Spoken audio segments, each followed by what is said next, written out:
Just hours after the United Nations Security Council passed a resolution demanding an immediate ceasefire in Gaza, bombing continued in the Strip. According to the latest reports, Israel is heavily bombing Rafah, where 1.7 million Palestinians are seeking shelter from the conflict. The resolution, which is in place until the rest of Ramadan, also calls for an immediate unconditional release of all hostages taken captive by Hamas during the October 7th attack on Israel. Well, and now we are joined by Israel-Palestine Director at Human Rights Watch, Omar Shakir, to have this conversation about what's currently happening in the Gaza Strip, but also looking at the resolution that was taken. Omar, let's start there. The resolution that was taken yesterday, which calls for an immediate ceasefire. However, this morning we're waking up to reports that heavy bombarding is continuing in Rafah. Absolutely. Look, I mean, this was a very clear message sent by a 14-0 vote at the Security Council, with only the United States abstaining, that called for an immediate ceasefire. It called for Israel to stop, in essence, starving Palestinians, to stop unlawful attacks, to stop committing atrocities against Palestinians, to facilitate the entry of aid, also for Palestinian armed groups to immediately release the civilians held hostage. And it's clear that the Israeli government, the foreign minister, said minutes after the vote that they would continue forward. They're also currently not complying with a binding order from the International Court of Justice. And I think it's time that states, including the United States, but others, suspend arms transfers, impose targeted sanctions on the Israeli government to press it to comply. Non-compliance with the institutions like the Security Council, like the International Court of Justice, who are charged with protecting civilians worldwide and maintaining respect for international law, is a challenge to the rules-based international order. It's being blatantly and openly defied, and it must be confronted.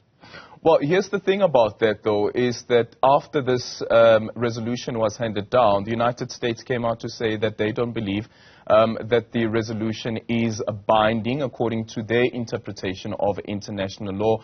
And the United Nations Charter is clear that it is actually binding. That's absolutely right. I mean, the United States is on its own in this interpretation. Article 25 of the UN Charter is quite clear in terms of these sorts of resolutions being binding. The language is unequivocal, immediately demands a ceasefire. There isn't really room for interpretation there. But ultimately, look, when it comes to Security Council resolutions, it's up to the Security Council and to member states to ensure enforcement. We shouldn't confuse binding with enforcement. So the reality is the language is clearly binding. There was a strong response made from ambassadors by other UN, Mozambique and other UN members to this, and it's up to the Security Council and to member states of the Security Council to use all forms of their leverage to ensure and press the Israeli government to comply.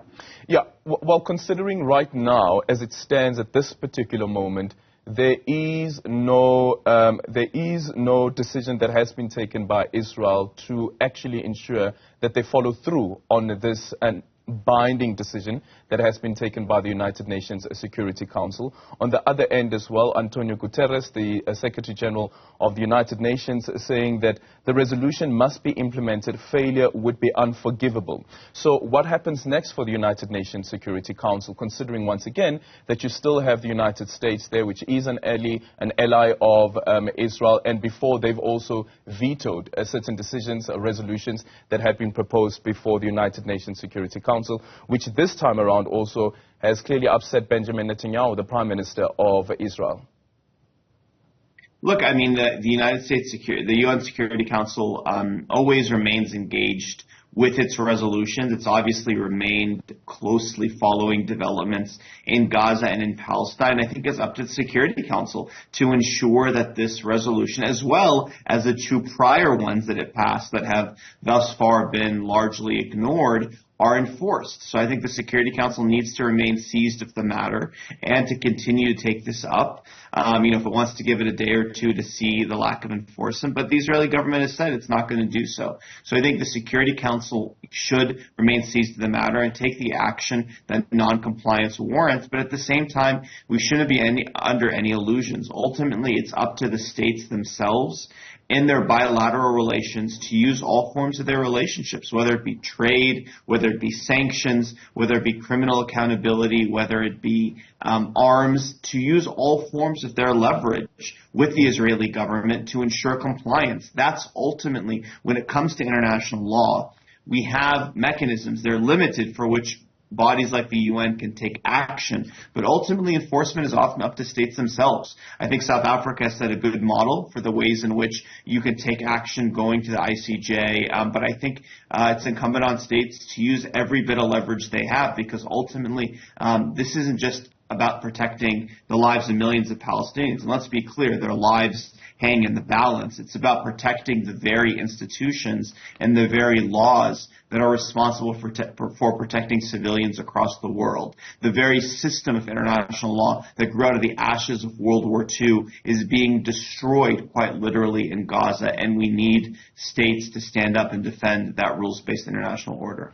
There was supposed to be the meeting that happens between U.S. as well as the Israeli government. Delegation was supposed to have been sent to Washington. Benjamin Netanyahu has decided that that will not happen anymore, and he says that it is clear that the U.S. has now retreated from the previous stance. What does this fallout between the U.S. and Israel then mean for negotiations to find a lasting solution while negotiations are also underway in Qatar? Look, I mean, it's the United States has said that this is about domestic Israeli politics and Netanyahu's stance. The United States and other states have been very clear that a ground incursion of Rafah would be catastrophic and unlawful. There is no safe place to go in Gaza. That meeting in D.C. was due to be about discussing alternatives to the Rafah invasion. So whether or not Netanyahu sends his delegation, Israel's defense minister yesterday, after the Security Council vote, was meeting senior U.S. government officials. So clearly the dialogue between the countries goes forward, but we shouldn't get lost in the theatrics of that. What's clear is every day that passes, scores of Palestinian bodies are piling up. More and more people are starving. The threat of famine grows even more dire. People have already died, according to the Gaza Health Ministry, but also the WHO and UNICEF, as a result of dehydration and malnutrition. So clearly we have every day the risk to civilians are growing, and we need global action to end that. The United States has not done enough. It continues to send arms as Israel commits war crimes. It needs to stop those arms, and states need to ultimately act to prevent further mass atrocities. Yep.